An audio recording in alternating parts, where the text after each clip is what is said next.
Buenos días, a continuación vamos a ver el segundo capítulo del tema de corriente continua, la carga eléctrica. Bueno, también lo hemos puesto como ¿qué es la electricidad? Bueno, primero de todo hay que entender que la electricidad es un tipo de forma de energía que, bueno, siempre ha sido utilizada por el ser humano de forma muy ventajosa porque nos permite hacer uso de ella de forma rápida y eficiente, encendiendo o apagando un interruptor, y además nos permite ser transportada mediante cables eléctricos de distancias muy largas. Y luego además este tipo de energía, la electricidad, la podemos convertir en múltiples formas de calor, frío, luz, otro tipo de energías motrices de forma muy sencilla. Por todo esto, al final, es una de las aplicaciones más útiles, tanto a nivel doméstico como a nivel industrial, para mover o para hacer uso de fuentes de energía que nos permitan realizar cosas en las maquinarias que encontramos. Entonces, para entender todo esto, vamos a empezar explicando cómo está compuesta la materia. La materia está compuesta básicamente bueno, ¿qué es la materia? Es todo lo que nos rodea, que tiene consistencia, o sea, todo lo que no es el vacío. Entonces, la materia está compuesta al final por unas unidades elementales llamadas átomos. Los átomos, a su vez, se pueden unir entre sí para formar moléculas, pero bueno, nos interesa la estructura interna de dichos átomos. Los átomos básicamente están compuestos por una parte que es el núcleo, que es bastante pequeño, y compuesto a su vez el núcleo de dos tipos de partículas. Las llamamos protones y neutrones. Y a su vez tenemos unas partículas llamadas electrones que giran o orbitan alrededor del átomo como si de un sistema solar fuera, donde el núcleo es el Sol y los átomos son, y los electrones son los planetas. A esto lo vamos a llamar electrones. Bien, vamos a primero analizar o a estudiar cuáles son las características propias de dichas partículas, protones y neutrones. Bueno, pues vemos que tienen estas partículas dos tipos de propiedades básicas, la masa y la carga. La masa, bueno, se define como lo mucho que pesa un cuerpo, o la inercia que tiene un cuerpo para la oposición que hace a que se muevan. Y entonces vemos que los valores que tienen los protones y neutrones es un valor de 1,67 por 10 elevado a menos 27 kilos. Este número, como acabamos de comprobar, es un número muy pequeño. Y a su vez el electrón tiene una masa de 9,91 por 10 elevado a menos 31 kilos. Fijamos que también es un número muy pequeño el del electrón.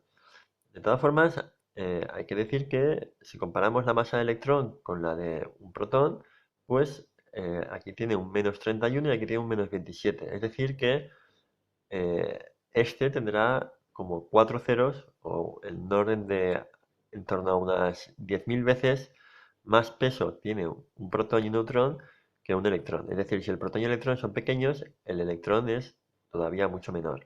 La comparación sería, por ejemplo, si esto fuera una persona que pesara 80 kilos, la masa del electrón sería apenas 8 gramos. Cuanto apenas el peso que tendría una mosca comparado con el cuerpo de una persona adulta. Esto significa, como vamos a ver ahora, que cuando se produce la electricidad, lo que se va a desplazar son los electrones. Entonces, desde el punto de vista de la masa, el núcleo se quedará quieto y tiene una masa de unos 80 kilos, para poner un ejemplo, y sin embargo, lo que se va a desplazar tiene una masa de apenas 8 gramos. Es decir, que desde el punto de vista de la masa, el que se desplacen los electrones de un lado para otro no va a afectar para que un cuerpo tenga más o menos peso. Es decir, un cuerpo cargado o descargado, desde el punto de vista másico, desde el punto de vista de su peso y de su inercia, no se verá afectado. Bueno, dicho esto, vemos que vamos a ver la otra característica importante que es la carga eléctrica. La carga eléctrica es un poco difícil de comprender, pero lo vamos a ver a lo largo del tiempo cuáles son sus implicaciones. Si os fijáis, la carga eléctrica que tiene un protón es de 1,6 por 10 elevado a menos 19 coulombios. La voy a escribir 1,16 por 10 elevado a menos 19 coulombios. Sin embargo, la carga de electrón tiene la misma cantidad pero negativa, 1,6 por 10 elevado a menos 19 coulombios negativo. Fijaros que la carga se mide con la letra C, coulombios, y se representa con la letra Q. Aquí tendríamos Q es igual a 1,16 por 10 elevado a menos 19, perdón. 1,6. 1,6 y 1,6. Y la masa la representaríamos con la letra M y la mediríamos en kilogramos en el Sistema Internacional de Medida. Como decía, la relación que hay entre la carga del protón y la del electrón es exactamente la misma, solo que cambiado de signo. Esto no ocurre con las masas. Las masas son todas positivas, algunas pesan más y otras pesan menos. Sin embargo, las cargas hay algunas que son positivas y otras negativas. Esto lo que produce es que si en un átomo tenemos tanta cantidad de protones como de electrones, por ejemplo, un átomo tiene 10 protones positivos y 10 electrones negativos, la carga que tiene el cuerpo, ¿cuánto será? La carga del cuerpo será cero, porque se cancelan los protones con los electrones. Así, en la naturaleza, la mayoría de los cuerpos que nos vamos a encontrar son cuerpos, por ejemplo, este bolígrafo tiene una carga neta cero. ¿Eso no significa que dentro no hay cargas? Por supuesto, aquí hay muchos protones con cargas positivas y muchos electrones con cargas negativas. Pero el conjunto, en su conjunto, la suma total, da un balance neto y decimos que este cuerpo está descargado.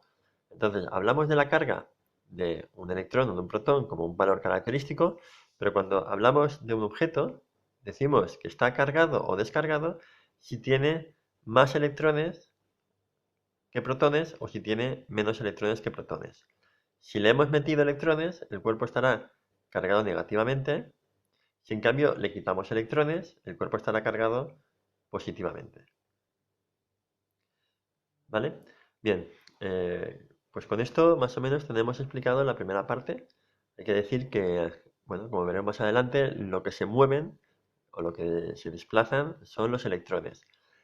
Si las cargas no se desplazan, no hay electricidad. En cambio, si las cargas se desplazan, definimos el desplazamiento de cargas como electricidad. Es decir, la electricidad se define como cargas desplazándose a través del espacio o de la materia. En concreto, vamos a ver qué son electrones. Vamos a hacer un par de ejercicios para mostrar de forma numérica estos conceptos.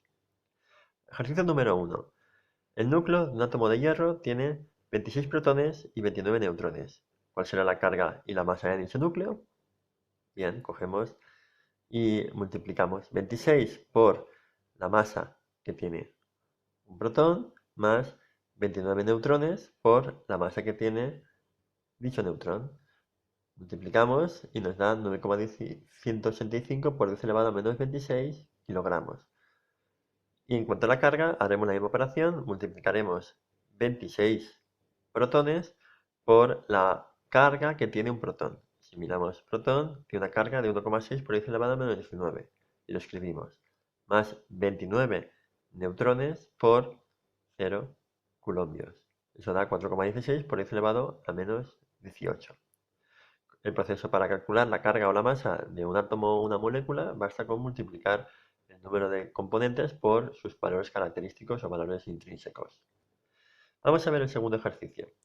Dice, si por fricción con el aire un coche adquiere un exceso de 5.000 millones de electrones, ¿cuál será la carga electrostática que tiene el coche? Bueno, este es un proceso para adquirir carga que es básicamente por fricción. Si fricciono un objeto con otro, a veces ocurre que se trasladan cargas de uno a otro y se carga de forma electrostática. Pues bien, vamos a ver el ejemplo. Hacemos una regla de 3 y vemos que un electrón tiene una carga de menos 1,6 por 10 elevado a menos 19 coulombios. Así, 5.000 millones de electrones, o en otras palabras, 5 por 10 elevado a 9 electrones, tendrá una carga Q. Despejamos, multiplicamos este por este y dividimos entre este y me sale 8 por 10 elevado a menos 10 coulombios. Simplemente notar que este número sigue siendo también un número relativamente pequeño, es decir, que a pesar de que la cantidad de electrones es muy elevada, 5.000 millones, apenas es significativa todavía. Vamos a ver que, como estamos comprobando con estos órdenes de magnitudes, la cantidad de carga que necesaria o la cantidad de electrones necesarios para llegar a percibirlo a nivel doméstico o a nivel industrial tiene que ser del orden enorme, del orden de 19 ceros detrás, es decir, más de miles de millones de electrones para que llegue a percibirse. Por tanto, eh, va a ser inútil intentar comprobar un experimento donde se vea un solo electrón. Eso solamente ocurrirá cuando veamos un experimento a nivel científico o de laboratorio. En nuestro caso siempre vamos a trabajar con muchísimos electrones y apenas vamos a darnos cuenta cuando la cantidad de electrones sea discreta. Es decir, lo podemos tomar como un fenómeno continuo.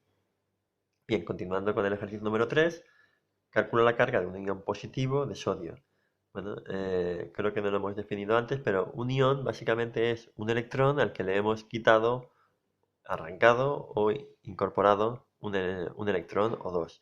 Así hablaremos de ion positivo de sodio cuando el átomo en estado neutro tiene el mismo número de protones y electrones, pero le hemos arrancado un electrón y queda el cuerpo cargado positivamente, con lo cual quedarán 11 protones, 11 neutrones, y en vez de 11 electrones, que sería su estado natural, le hemos arrancado un electrón y tiene solo 10.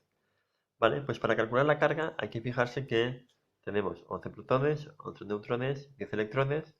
Los neutrones no tienen carga, 11 positivas y 10 negativas, me queda una carga positiva. Es decir, la carga total será 1,6 por 10 elevado a menos 19.